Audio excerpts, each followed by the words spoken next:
Hey guys, this is Chris with Coalition Gaming, back with another video, and we're going to be going over OBS stream settings.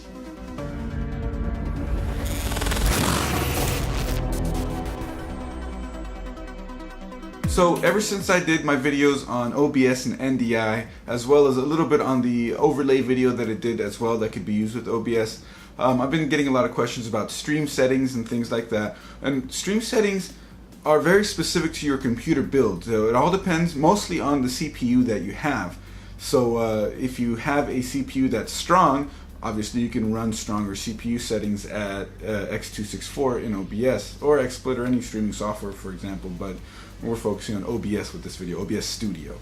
So let me go over general settings that will help you sort of figure out where you think you can be. So the main thing that you want to do when trying to figure out your settings is reduce anything in the background or just foreground, anything that is using your CPU resources. You got to kill that, minimize it as much as possible. If you have a dedicated stream PC, then you want to remove all the bloat that you possibly can. I believe you want to look up something called Windows Decrapifier. It just makes Windows 10 lighter, so it's going to take up less CPU resources. So background programs is really what's most important here. If you're going to be streaming, you know you're going to do it, close any unnecessary background programs that you can. If you like streaming music during your gameplay or your streaming, you may be in for a little bit of a surprise, because running another browser window with something like Spotify working, it can free up to 10% of your CPU. Never mind the fact that it's probably also using RAM, because Chrome likes RAM. I mean, if you're using Chrome, you could be using something else. I don't know, whatever. Think about that, 10%, one single process. Doesn't sound like a lot in normal usage, but if you're trying to dedicate everything into one thing, that matters. Add-ons and overlays is something else. So you see a lot of Twitch streamers out there, a lot of YouTube streamers even too as well. You have alerts for all this. You got little tip jars in Twitch for the bits. You have all sorts of flashy effects and flashy stuff to maximize interaction and visibility, and just make your stream look different, which is great and all. But a lot of those things require something running in the background or something running locally on the computer doing that. All those are taking up resources. Chat overlays, animation overlays, all those things, like I said, all those alerts and tip cups and all that stuff, that could amount to up to another 10% of CPU usage. So stack that with the last one. Now you're up to 20% CPU usage if you really do all that stuff on the same computer. And that's kind of a lot. One way to simplify this, though, especially if you're just a streamer starting out or just like to do it as a hobby, nothing professional, you're not trying to get huge or anything, or maybe you're just getting your feet wet before leading into something bigger. Well, that goes back to that overlay guide that I did using one of the Strexum overlays. It's a web browser source in OBS, so it's not really running on your computer. Everything runs through that, and you add it as a source. It's simplified, and it doesn't take much, if any, CPU resources to do it. It's not as flexible, it's not as powerful, it's not as customizable, sure, but if you're just getting into it and you just want to test it out and see how things are with the whole streaming world, it's a good option. And it's a good option that will help you keep any resources off of being used off of your CPU. So that's definitely a good thing. A lot of people have a face cam, a webcam feed on their streams, and you want the best webcam possible so you can look the best. The most common being the C920, nowadays the C922X. Or people might have a separate capture card using a camera like the one you're watching this video filmed with, which is a Panasonic G7, and you get some really high quality webcam, really high quality face cam action going on. Great. However, you're encoding 1080p in a little box doing that. And that's if 1080p. Maybe you have a 4K one. Maybe you're pushing it that hard. Sure, that's good and all, but it's using more CPU resources. So in order to cut down on it, it's something else you want to do. You want to bump down. You can actually just go right into the OBS settings. I believe you can select the webcam source. You might even have resolution scaling within the webcam software itself. However, you can go into the properties of that source in OBS and scale the resolution in there. And you have 1080p, 720p, whatever resolutions you want to use. Sometimes even you can go to a 4:3 resolution. That way you have this much showing in the face cam instead of this much, which is good or bad. It all depends on how you're doing it. But yeah, a resolution FPS type is what you're looking for in there. But each adjustment that you make from 1080p to 720p to 480p, or 480p, that's about 3% CPU load each. So you got to play with it, see what you like the most. Remember, the box is going to be small, so you don't want to necessarily pack a million pixels into that little box, because how many people can see that quality, especially over a stream, especially over YouTube or something like that.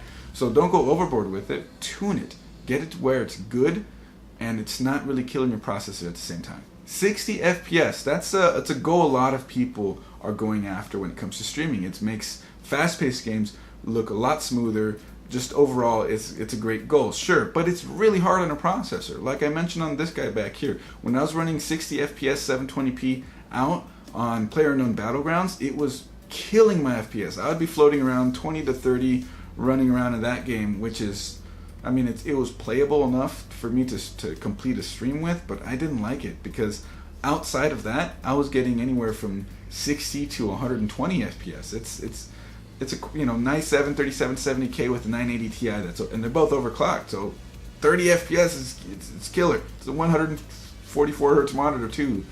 Yeah, I don't want that. And turning it down to 30 FPS really took a lot of load off of my system, and it worked out. So you got to play with your FPS setting. You can turn it up. It doesn't necessarily have to be 30, 60, 90, 120 or anything like that. Just find a spot. Like you can do 24, you can do 29, you can do 45, 48, whatever works best for your system. Tune it. Now, I don't know exactly the amount of impact it makes on a percentage basis, but I can say it probably something like going from 60 FPS to 30 FPS, that was, I don't know, 50%. It makes sense if you think about it, because that's literally double the amount of work it's making. Your CPU is now having to encode it twice over for the given bits, or it's taking your bit rate and splitting it even further down, which is actually going to decrease your visual quality even though you're making your FPS higher. We also have the filters. There's a lot of people who ask questions about the bicubic and the Naxos filter. The Naxos filter is supposed to be the better one, and that's the, 32 sample one instead of the 32-bit, 16-bit, something like that. And, well, from what I can tell, each one of those settings is like 1 or 2%, so it's not the biggest CPU hit in terms of performance, but it is something if you're really looking at it. Now, the biggest thing, the one that's going to make the biggest impact, aside from your FPS setting, is the CPU preset. So you'll hear me talk about very fast, medium, faster, ultra fast, something like that, and you'll see a lot of other guides that talk about OBS settings go over that setting in there. Well, here's the thing. The slower you go with that setting, so let's say from very fast to faster, the slower you go, the harder the CPU works in order to bring the bit rate needed, bring down the bit rate needed to make it look good, that is. For example, the CPU on the medium preset, which is slower than faster, if that makes sense, it's a better setting, medium, okay? The CPU on medium preset at, let's say, 5K bit rate, it has a better chance of achieving 1080p 60, something like that. Otherwise, like with a very fast CPU setting, you need something like 15,000 bit rate. You need way more bit rate at the faster one in order to make it look good, because the bit rate is compensating for the difference in how much your processor is spending time on making it look good. So a more taxing CPU preset requires less bit rate to look good. Now, for non-partner streamers, this is really important, as I was previously mentioning. This is really important because you have a limit as to where your bitrate can be. So like I said, up to 6K right now is what Twitch lets you ingest or send out or whatever. But not everybody has the best internet, especially on all parts of the world. If you want a global audience like you would that Twitch allows you to have, well, if you have a 6K bitrate and you're maxed out and somebody's in a crappy place with crappy internet that only has like 1 or 2 megs down, you're kind of screwing them out of it. Like maybe they have 4 or 5 megs down, something like that. So 4 or 5 megs down, and you know what? Actually, that's really more important on cell phones. Think about that. Not everybody has the fastest service, or even then they're limited to certain speeds or anything like that. Well, if you have a lower bit rate but you use a slower CPU preset rather, you're going to make your stream look as good as possible for that lower bit rate, and you're not going to cause your viewers to start buffering because your bitrate is so high that they simply can't watch it. Now the partner streamers, I keep mentioning this, the partner streamers, they get transcoding settings. So even though they're putting out at 1080p, 60 FPS, some ridiculous number because they have a much higher bitrate limit, if it's even limited, I don't know.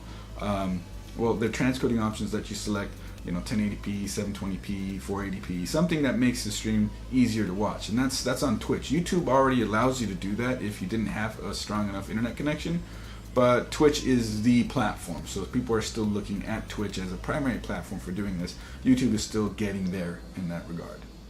All of this it's great and all, but there are some things that a streamer absolutely has to have to remain engaging and look professional and all that, right? Like, how do you run those things with minimal impact? Now, the big streamers have a really strong second computer. Let's see, just off the top of my head, I'm thinking Rampage Jackson.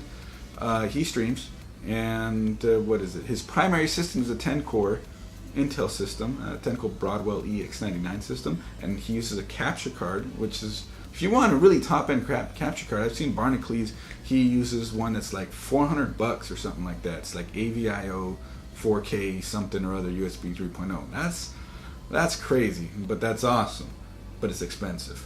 So I don't know what Rampage uses. I have to look at his page again to see, but he does use a capture card, and his stream PC, I believe, is an 8-core. So he has his main gaming rig is a 10-core, and his stream PC is an 8-core. That dude has tons of power to run as much encoding as possible to get his streams to look good, and they do look good.